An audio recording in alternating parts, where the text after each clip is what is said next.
like a craft beer through a pint glass. These are the gays of our lives. A show where Lisa and Avery get out their gay decoder rings to decipher the gay alphabet and bridge the gap between the older and younger LGBTQ community and everyone fucking else.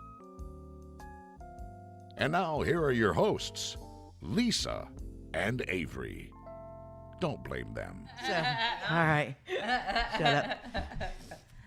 Hey guys, it's Lisa. And Avery. And this week we have a special guest. Well, it's always a special guest. It is. But this week we have Chloe, who is a non-conforming bisexual. Is how we're just going to paint the plain label, but obviously it's never how the show works. So Yeah, so we're going to let you explain this to us because I met you a while back, and as far as I knew, you were just a cisgender straight woman. Yeah, no, I was.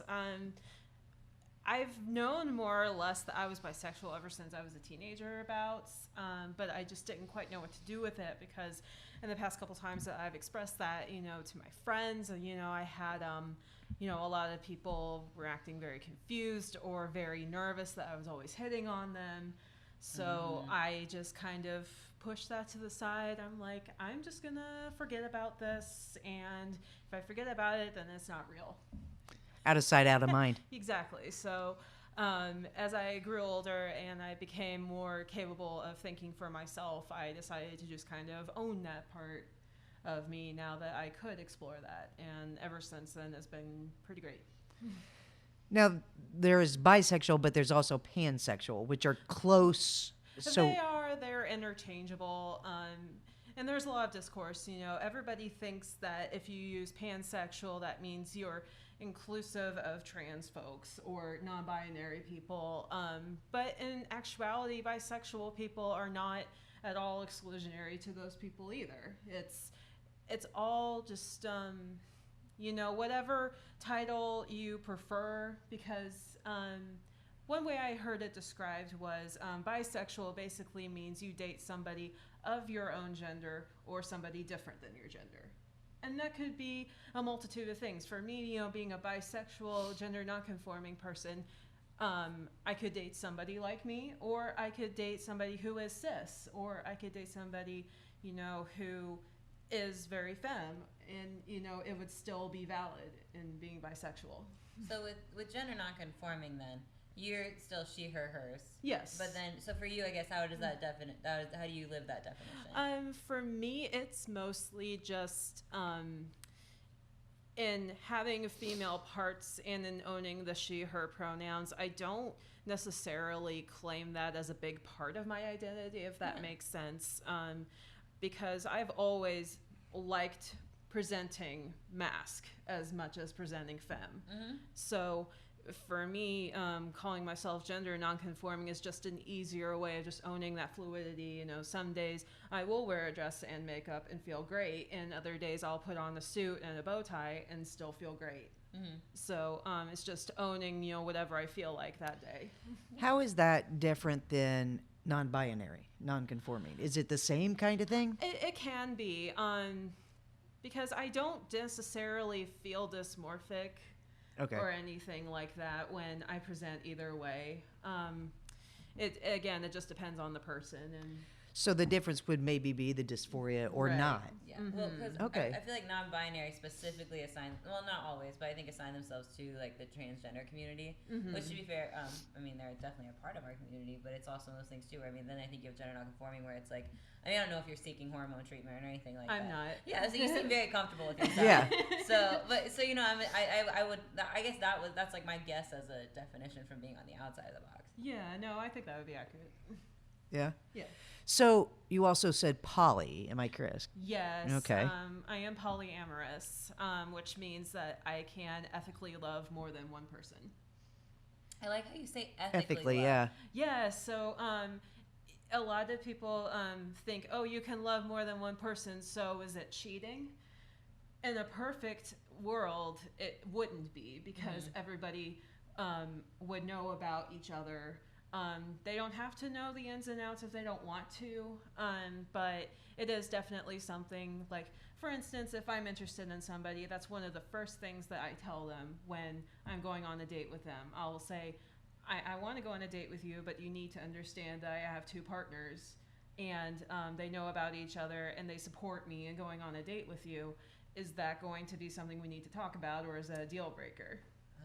So then I have a couple more questions, and you can tell me if I start sounding naive. That's okay. So then, best case scenario when you tell us that to someone, what is the best case scenario that's come from that for you? Best case scenario is one of 2 things. One, they're completely on board with it. They say, oh, that's completely fine. That is not a problem.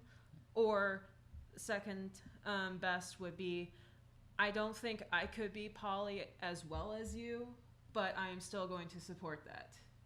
Okay. That's fair. Yeah. And then, so have you ever had anybody react like poorly to that, like on a date? Not so far actually, but I am definitely still. This thing's wood, so I mean. Yeah. I was about Yeah. to say, Yeah. I definitely prepare myself for that because we do live in a very monogamous-centered society. I mean, when you get an invitation to go to a wedding, you get a +1, right? Mm-hmm. You don't get a +1 and possibly another. Right. So you're often left with the question, well, who do I take? That's crazy. Well, because then now I'm wondering if I have, because I'm planning a wedding, and so I'm thinking, do I have polyamorous friends, and do I need to think about giving them a possible more than one? You know what I mean? Because I've never thought And about guests. Yeah. Maybe Yeah. just and guests. Well, but then you have to think about your guest list and how much money you're paying for. And It's like, true. You know what I mean? There's a lot that, I mean, you're right. It's totally monogamy centered because, I mean, think how much more expensive it is just to think about inviting that extra partner. So you have 2 partners and they know about each other. Mm-hmm. And you guys live separate. Yes. Okay. All 3 live separate? Yeah, all 3 live separate. One of them is actually married. He's been married for 16 years. Wow. And they recently opened up their marriage a couple of years ago. It was his spouse's idea, because they lean on the ace side of things. And that is actually another plus side to being polyamorous. You're not being expected to meet 100% of your partner's needs.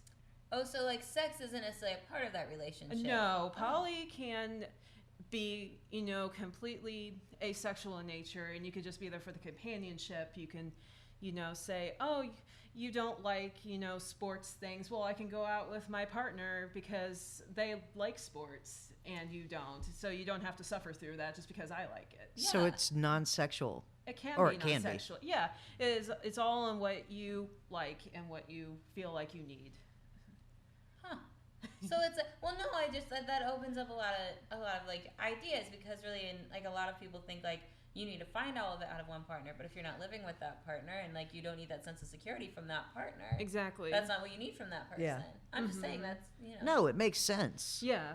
It's definitely growing more in popularity, and it's becoming more and more commonplace in the conversation, which is very good. And there are some people that they have what's called kitchen table poly, which is where everybody, it's basically a metaphor where all of your partners and their partners and so on and so forth, you all can sit at a kitchen table together. Oh, and like be okay. And be okay. Oh, and I like that. Yes. I get that. That was a quick metaphor. I like that. Yeah. So, and that's my ideal situation. Yeah. Well, I mean, that's probably everybody with their own family. Like, you know what I mean? Like that kitchen table idea. Oh yeah, and poly can be a big family, and people can live in big old houses together. I actually have a friend. She lives up in Wisconsin, and she just moved in with her partner and his wife, and they've been in a relationship for. I don't want to say it wrong because she watches this show. But it's been a while though. Like it's been a lot. It's actually been one of the healthiest relationships she's ever been in. See, I don't know if I could. You know what I mean? I just don't think I could share that But intimacy. you have to think about it if that intimacy isn't one of those things though, because like you've said before that you just want somebody to hang out with. Yeah. Like if that's like just what that person is for you, and you guys have regular hangout dates where you eat coffee. But I call that a friend. Right, but what I'm saying is, if you have, but there's obviously a difference because like it's like that's a romance thing for some people, and that's not that's not something you found yet. But I'm just saying, like, there's a different level if like you and I watched a movie together, and like you and a date watched a movie together. You know what I'm saying? True. That's what I'm saying. Yeah, no, I see that, but yeah. And it is, and the lines do get a little blurry, but For those of us in the lifestyle, it's just so varied and it's just so individual, and it's whatever you need. Is there jealousy and egos that get in the way? Oh, absolutely. Jealousy is just because you're poly doesn't mean you don't get jealous, and it doesn't mean that, sometimes you feel like your needs aren't being met. And so that's when you just learn how to handle your jealousy, and you ask yourself, am I jealous or am I, envious? Like, for instance, and there is a little bit of a difference. Like, I remember back when my ex-husband would go on dates with people and I would often just be at home by myself. Yeah, don't do that. That is just a recipe for making yourself feel sad and sorry for yourself, So where one person's doing it and the other's not. Yeah, exactly. One person's going out and doing this thing while you're just stuck at home watching Netflix. Like, yeah, that's Netflix and chilling by yourself is way less yeah, fun. and that's not ideal. So a lot of the times, after they would come home, you'd be like, hey, I'm feeling kind of lonely. Can we do something together tomorrow? To have some quality time and fill up my time with you. Yeah. So, and that's completely, a healthy way to express, something that you need. Well, and I think that just goes with the whole of every relationship. I mean, but specifically if multiple people are involved, open communication is like the only thing that can save you. You know what I mean? It is. No, you cannot be polyamorous and be completely closed off.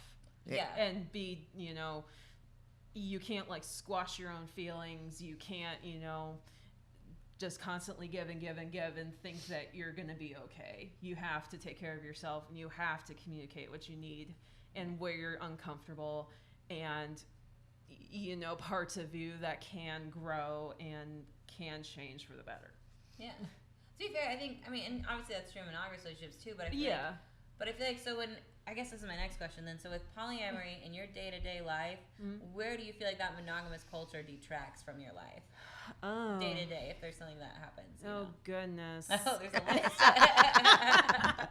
It's just so interesting to casually, to find a way to normalize it in conversation. Like, because a lot of the times I'll ask, or I'll tell a funny story about one of my boyfriends, and they'll laugh, and then I'm like, oh yeah, other boyfriend. I'm going to go see him tonight. And they're like, wait, other boyfriend.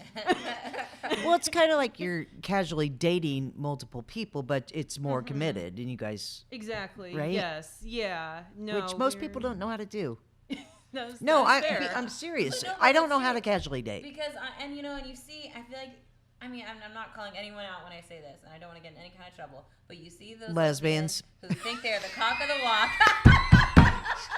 You see those You didn't even have to say who it. think they are the cock of the walk, and they are dating 8 girls, and I remember thinking, that's exhausting. I It just is. couldn't. I couldn't. And that's, and to be fair, I think that I thought of, and I feel like casual dating actually might be more difficult than polyamory because it requires a total lack of communication. It's true. You know what I mean? It is. It's very hard to keep up with absolutely everybody and feel like you're giving everybody adequate amounts of attention and Right. time, which is why. And then remembering to take for yourself. Exactly. So that's why for me, I cannot do more than 2. I was gonna say, is there a limit or? It can for different people. Like, I went on a date with a guy who said that he wanted a live-in partner, a sexual partner, and a date partner. He wanted to fit those people into those I think categories. he just wanted to watch The Bachelor every week. And I don't think he'll get that. I think we all want that. So Yeah, and I'm cool with my 2 guys because I have designated time for them. I see one of my boyfriends, every Friday night. That is It's like our your time. night.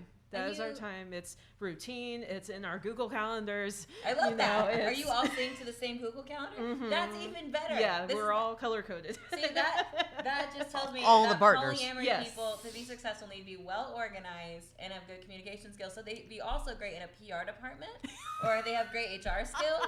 I'm just saying. Could be. You could put this on your resume. I'm a successful polyamorous, non-conforming. I'm just saying. Yes. I'm already writing it I for love you. this. I love this. I am writing my resume again. I'm just saying, next time you're looking for a job, this is these details and what it requires. Yes. So being bisexual, you have 2 men. Yes. You don't have any girlfriends. Not at the moment. Not to say that, I wouldn't turn down the opportunity if it came up. I'm just one of those people, I'm like you, Elisa, where I just don't casually date. can't. I don't date, and I just don't like go looking for anything. Like both of these guys just came up out of nowhere. I was friends with them previously, and it just kind of slowly came out that we had crushes on each other, and that's just how it came out. Oh, you wow. know? So Well, if it works out, I mean, that's a much nicer thing than I was on Tinder. Yeah, And I this mean, guy said him and his wife. yeah, I can't. I've tried Tinder, I but can't. the unicorn hunter thing is a thing. What is Yeah. a unicorn? So that's the swinger thing, That's right? yeah. That's a yeah, third. It is a swinger It's thing. a third. Yeah, it's basically where a couple just wants somebody to come in, have a one night stand with them, and then say, And okay, cause thanks, problems in and their then relationship. yeah. And then Well, and the thing of it is, you know how I'm always like, I'm a unicorn, and now I'm found out what it means, and I'm like, no, I'm not Yeah. that kind of unicorn. No. Or you get the guy that's like, oh, can you make out with my wife? And I just Watch. Yep. why? You know that- what they- though? I got that when I was transgender, and he was like, "Well, what if you came over?" I'm like, "Well, I'm trans." He's like, "No, I'm into that." I'm like, "Well, that's not really the problem here, sir." I was about So- to say. I just don't. I don't understand that. But then again, I'm a lesbian, asexual lesbian. I don't know anymore. No, remember because there's A gray A, It's gyno. Yeah. gray A, No, not it's gray A where you're attracted to feminine. No. So last week we I'm looked di- up, I'm we were on this demisexual. app. It was an asexual app, and there aren't a lot of people on it, which is no, disappointing. not in Indianapolis, But- especially. But it was a really cool app because it gave you all these definitions, and then that made me and Lisa go and like Google these so we could figure out what she was. And you were a gray A, asexual, Okay. and not grade A, which I thought is what you meant to say. Because I'm like, well, you can't be grade A. You just started. So, like, I'm not a grade A. I don't know if trans man, I'm- I just started. See, I don't know if I'm really asexual or just not interested right now. You know, I don't know. I Yeah. mean, I have a feeling once I meet somebody, I mean, I'll About to probably. say, I think we go in phases. Yeah. You know, I I think th- we I- go in phases of attraction. It's been 4 years. I just don't have the desire. Mm-hmm. You know, I mean, I will. So I'm more of a demisexual that found out that that's a thing Yeah. from this show. I think it's more than that. I think it's someone who actually excite you. It's not even that you have to build a commitment. I think you need someone that's like as exciting as like comedy and CBD and all that. Well, yeah, but I mean, it's somebody that I have. I mean, it's more that I get to know them. Yeah. You know, it's like on Tinder. I talked me into getting on Bumble and Tinder and that stuff. I was on it for a day or two. I talked her into getting on that one asexual app. And there the was rest of the work you did. You talked me into it. Anyways. I did one thing. I'm like, this is so shallow, and I'm like, I'm not getting to know them, and I'm like, No. done. I deleted it. I'm like, I can't do that. That's So not I mean, me. There has to be ace hangouts or something, or somebody needs to organize those if they don't exist. I would, but I would feel like I'm a mockery of it because I am a trans man who's engaged And horny. But, what? Well, horn dog. Well, that has nothing to do. Oh.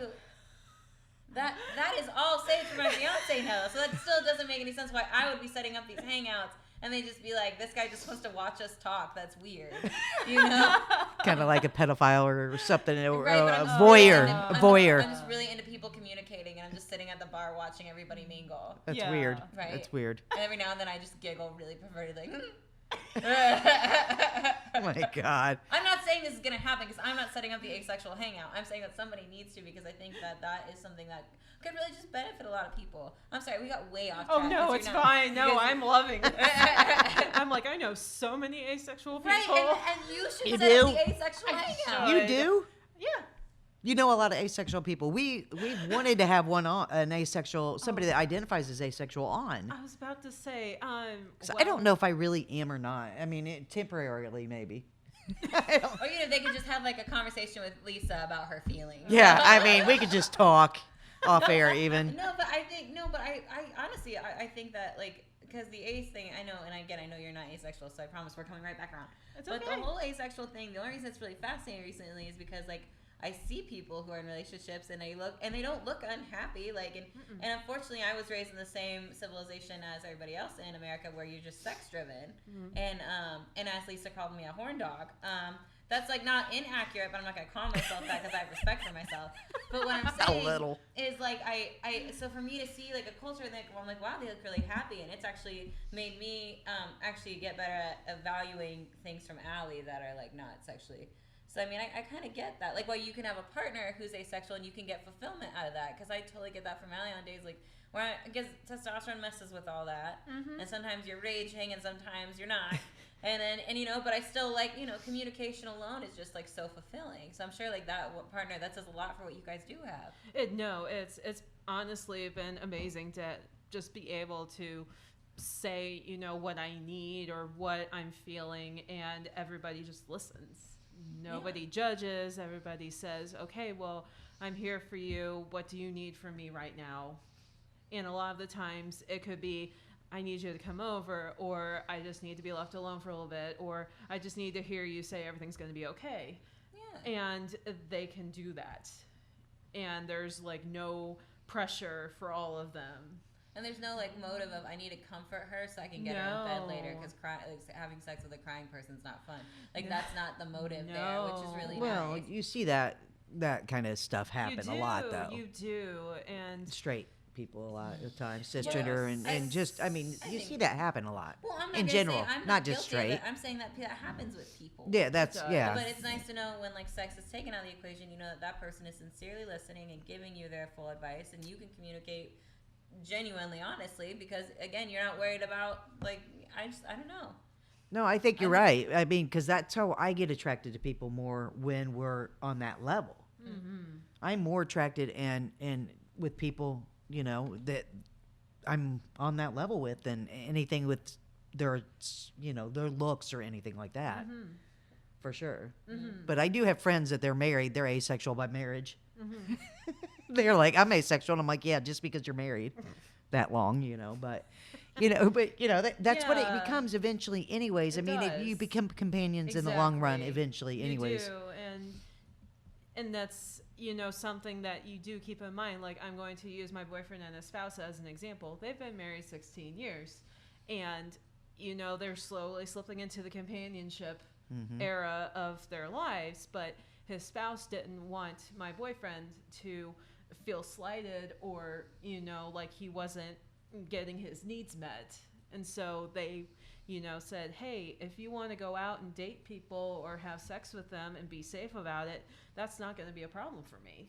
It's Well, and we live in an era now where it's a lot more possible to have safe sex, though, and I will say Absolutely. I think that's how that opens up. and the fact that and this is just my naive thinking, it's almost like instead of him going down and cheating on her, hey, I love you, let's communicate, let's do this, and this is what I need, but we can stay together Oh, if we yeah. talk about it. I mean, it's almost, and I'm going to say it wrong, it's almost like an okay cheating. That's not what I mean. And that's I mean, what I mean when we call it ethical. yeah, okay, ethical. There you go. Yeah, that's what Yeah, we I mean- mean, because, you know, nobody's lying to each other, nobody's hiding anything. Everybody knows everything, and if somebody's not okay with it, they say so, and they respect that. How long has him and his wife had other partners? I think he said that they've done it for the past couple of years. Okay, so I can't recall a time when his spouse has had any partners because they're ace. But you're calling it ace yeah. for okay. But Asexual. See, it even has a cool hashtag. Oh my God! Shut up, ace. and Hashtag mullet, hashtag ace. as I recall, Cool mullet. He's had a few other partners, but I actually think I've been the most consistent partner that he's had. I don't recall any other partner that he said, you know, that he's dated for this long. So That's nice. it Well, is. It's And again, that just goes back to saying how much you guys do have, just that whole communicative we relationship. we totally just click, and it's great. Can I ask you a personal question? Yes, you I may. saw the tattoo, Yes. and was that before you realized all this about you? That did you try to commit suicide or the semicolon? Oh yes, that's just something I've always, you know, kind of dealt with. So, yeah, I got this as a, it was a $25 tattoo. Well, the reason I ask is because a lot of our guests have said they've tried to commit suicide because they struggled with who they were. Yes. That's why I didn't know, because when I met you, this is not who I thought you were. No, I definitely did have a struggle with it in the past year when I was trying to figure all this stuff out, you know, what my limits were, you know, and how I could. Who you were. Exactly, and it was very, very hard. That's what I can't imagine. So, yeah. So, but you're better now in Oh, figuring out who yes. you are and I everything, and am happy. in a much better place than That's I was awesome. this time That's last year. really good to know. I mean, because there's a lot of people out there that don't understand this stuff, and they have these feelings, and then they feel like something's wrong with them, and they do try to kill themselves. And there's so many of our guests that have been through that, and I would say probably 90% of all of our guests have had a semicolon tattoo. Really? And Actually, no, it's been quite a few. yeah, I mean a lot. I had to ask Yeah, that because no, it's it seems perfectly like when you fine. can't find out who you're struggling to find who you are, Yeah. or trying to deal with who you are, then it tends to happen. And so I want people to know that you know what, you can struggle with that stuff, but you can get through it and you can be can. happy You can and figure that out. Oh, yeah. Absolutely. Well, and I think that, God, and it's just so crazy to me to think about like how like really self-examination comes into play with not just your sexuality, but with your every relationship. I mean, whether it's a polyamorous, whether you're asexual, whether I mean really any twist you have because there's something, even if you're a heterosexual relationship. Oh, yeah. There is something to your relationship that is unique, and Yeah. and all of that can be turned into some type of self-examination. I feel like. Absolutely, it can. And the stuff that people go through, monogamous people go through too. Like, there's a book called More Than Two. I forget the names of the authors, but that's a great book to read just if you want to improve your communication skills with your partner, whether you're monogamous or poly or whatever. But the book was written by a polyamorous, yes. polyamorous people, I guess. Exactly. Yeah. That's awesome. Yeah. I guess I never even thought about, because I didn't even think about seeking literature when I came out as trans. Like, I never thought, like, oh, people have lived through this. I can, like, read about it somewhere. You know what I mean? It wasn't until recently, and you know, and it's not even just because, like, I'm not a reader. I'm a reader, but I just never thought about in the 90s when I was a kid, there weren't books about this. Yeah. No, And if they were, absolutely then not. I didn't have access to them. Well, you know? like when I came out, there wasn't a Google, so you just Yeah. hey, what? What kind of lesbian am I? But you didn't ask Google. You asked No. Charlotte on the corner. Yeah, no, you asked the other lesbian down the street that you played softball with is what you did because Yeah. you didn't know. We are so honored to have you here and explain that to us because I mean, like the gender nonconforming was something that you're the first person that said that on this show. So to Wow. me, it was like I don't really understand that compared to the other non-binary and No, I stuff. appreciate your communication skills entirely. For sure. And I really thank you. and I think it's really cool that like it's obvious how like that shows in your relationships, and I love that you find your own limits. You've clearly gone through a lot to become who you are, and that's awesome. It's really cool because that shows in a conversation with you. Oh, thank you so much. It's been great fun talking to you guys. Thank you so much for coming on, sweetie. I appreciate it very much. yeah, So. always. Hey, if you want to be on our show, you can let us know. You can email us. It's at contact us at laughs.life. Oh, we are also on Facebook, Instagram, YouTube, Twitter. There's always one I'm missing. Okay. Twitter. All of those you can find us at The Gays of Our Lives, or The Gays of Our, or The Gays.our, depending on where you're looking us up. But you can probably just Google us, honestly. Yeah, you can. and our website is www.laughs.life. Cool. Thank you so much. Thank you so much. This has been Gays of Our Lives. Make sure to check out the Gays online at www.laughs.life.